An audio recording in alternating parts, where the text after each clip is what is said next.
หมอยซุงค่ะหมอยซุงพี่น้องผู้ปันแห้งข้าวใส่หมอหอมกุ๊กก๊อกกุ๊กก้นค่ะเมื่อนี้ก็เป็นวันที่24เดือนธันวาคมที่6ปี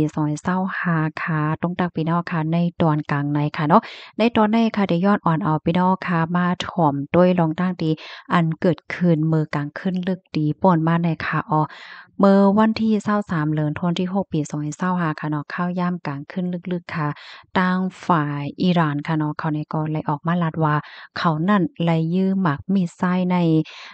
ใส่ดีอันเป็นตับปังเศร้าของอเมริกันอันมีชื่อว่าอันโอไดนะคะเอาอันมีไว้อยู่ดีหิมจำเว้งหลงโจฮาจึงเมืองกาตาร์นั่นว่าเฮ็ดจังไหนคะเขาได้ก็ยืนยันว่าลองที่อันปล่อยหมากใส่ในปอกกำในได้ก่อเปิดดาเดตอบแต้นขึ้นลองอันอเมริกันนั่นคาไลส่งเคอร์มินเสกว่า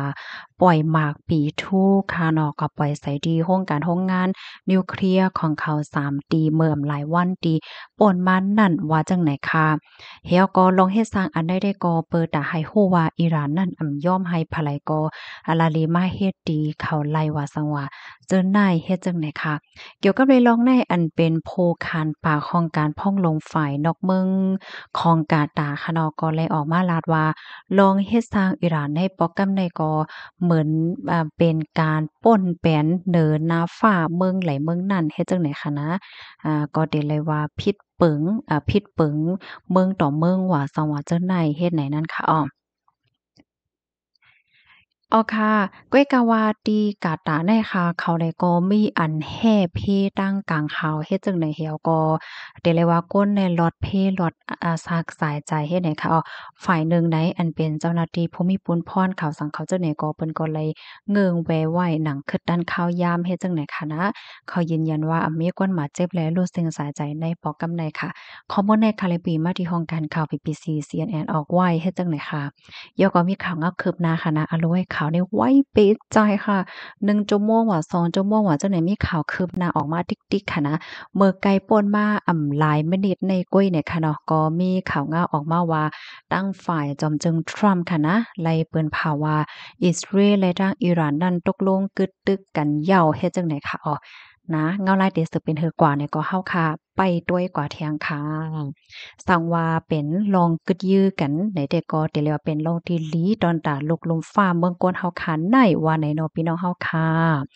กำไนค่ะเดมาอ่านตั้งหันถึงพี่น้องเฮาในค่ะนะอ่อนตั้งดีเดมาอ่านตั้งหันถึงในเดย้อนมาอ่านวอกในปันพี่น้องเฮาค่ะในค่ะค่ะในก็มีโพเดียมวอกค่ะเนาะตอนถึงนางงามเล่าในค่ะเตรียมว่าจังหือในเฮาค่ะมาอ่านก็จ้อมกันค่ะเนาะเยผางค่ำข้าวซอยไต้หวานลายปานสึกมากึกป้าฟิงกินจมมักโกก็จื้อเกิดกึกน้ำลิ้นกึ่งเยพางค่ำแฮ่นตำต่างล่อต่อออกเปิ้นแพ่โรยตั้งโคนุงฟิงแหย่งแง่เฮาเป็นใต้ไหนเปล่าไก่จอดจึงก้นยึงกำเถียมนำคำเกิดปัน ยิ่งลักแหลมกัดแขนแหลนแลดกาแพทย์โตเมาโทกเอานำกัดเสียงกึ่งเมืองหลีหลอดคอยจัดหับเอาป้านกุ้มเปลุ่มเป็นหนึ่งก้นปึงก้นปึงพึ่งพึ่งสุมไหนเนาะ โตแต้นนางงามเมืองห่มตุ๋ม2/23ค่ะปลายกำเป็นจ่ายสือหารนำลันวานลีเนี่ยค่ะเตรียมเหตุส่งมาที่เขาใส่มาหอมเมื่อวันที่22เดือนธันวาคมปี2025ในว่าจังดังใดค่ะค่ะยินจมเย็นนำถึงเจ้าปลายกำเฮาเนี่ยค่ะเนาะพี่น้องค่ะฮับถอมเยาหันเทินจึงหือเนี่ยค่ะเนาะใครเตรียมจึงหือไหนเตรียมมาเลยอยู่ว่าจังไหนค่ะในตอนในค่ะได้ย้อนมาอ่านตั้งหันถึงพี่น้องค่ะอีกหนึ่งหน่อยเนาะ ได้ย้อนมาอ่านตั้งหันถึงอันพี่น้องค่ะส่งมาดังอ่าอันแอปพลิเคชันสีแหลงยูทูบว่าเฮ็ดจังไหนคะใหม่ทรงกลางในรับถอมข่าวว่าอยู่ดัดเซลค่ะยินจมค่ะย่อก็มีพี่น้องค่ะถามมาว่ามีก้นว่ามานั่งในเป็นคางเป็นหางในค่ะทางสิ่งที่ไหนเนาะลองได้ก็ค่ะก็หันค่ะดอกเนอสื่อ Social Media หลายที่หลายตั้งก็หันเปิ้นเตรียมเปิ้นลาดว่าสังว่าจังไหนก็ตั้งนำอยู่ให้ไหนค่ะเนาะ เกี่ยวกับในลองในค่ะนะคาใครปันตั้งใครใจว่า มันนางเป็นลูกครึ่งใจค่ะเป็นลูกครึ่งเนี่ยก็เพราะว่าเป็นลูกครึ่งใต้เนี่ยก็มันก็เป็นใต้นั่นแหยวค่ะพี่น้องเฮาค่ะนะโหลไลว่นนำค่ะยาก็โหลไลซีเรียสเนี่ยค่ะเนาะมันนางในเอากุ่งม้นดงโคดไต้หวันลาลองฟิงไต้หวันในมันก็หลีหน่ายเหย้าเฮ็ดจังได๋คะเพราะว่าเฮาคามาโดยเหมือนจังหนังนั่งจึ้งจือเสียงใหญ่ว่ะผู้ฮ้องความจือเสียงใหญ่อันเป็นลูกครึ่งว่าสังว่าจังไหนในมันมีตั้งนำค่ะเนาะตัวอย่างเปิงแตกมันไหน ผู้ฮ้องกว้ามจือใหญ่ลิซ่าเนี่ยนั่นค่ะนะเปิ้นก็เป็นลูกครึ่งเหมือนกันค่ะแม่เป็นไทปอเป็นก้นสวิตเฮ็ดไหนคะอ้อก้อยก็ว่าก้นเมืองไทยเปิ้นก็ว่าโอ้ลิซ่าเป็นก้นไทยเป็นก้นหนุ่มไทยดีกาดแคนเปิ้นก็อ่อนกันยุกยองยองอ้ามเอากงเอาม้นว่าสังว่าจังได๋นั่นค่ะน่ะเนาะค่ะได้ก็ใครปันตั้งใครใจจังหนังไหนเนี่ยค่ะเนาะมังปอกมังไหลใน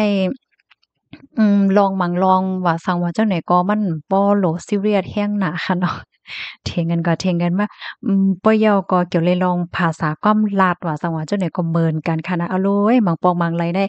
เริงจิกคิกจ๊อกคอกเนี่ยก็เลยหันเทงกันว่าซังว่าจั่งใดก็หันมีตั้งนำค่ะเนาะอันใดแต่ก็ค่ะได้แค่ย้อนปันตั้งใครใจจ้อมหนังดีอันไลกว่าเลยเพี้ยนด้วยค่ะเนาะลองอันเปิ้นเฮ็ดเปิ้นสร้างว่าซังว่าจั่งใดๆเหมือนจังหนังก้นต่างเคอในคณะภาษาที่อันเปิ้นเอามาใจใน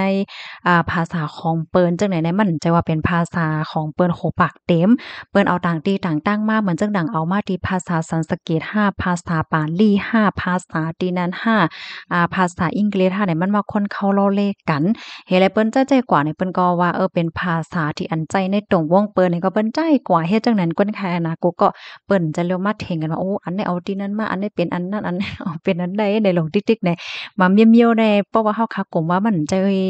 ของเฮามันใจอันนั้นได้แน่เฮาคะเอาเหมือนจั่งว่าอีแปดดีๆก็ลื่นสุดเฮาคาติมเลอซังในค่ะเนาะได้ก็เป็นดังหันถึงปอดอนตอนหนึ่งค่ะเนาะที่อันไข่ปันตั้งไข่ใจจังไหนค่ะนะ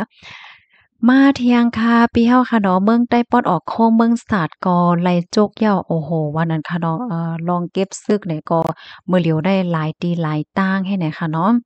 มาค่ะนางเอถ้วยเอาค่ะเพิ่มเติมมานายเขานายเขาย่อนำค่ะนายเขาเปิดโรงเรียนก่อนขอ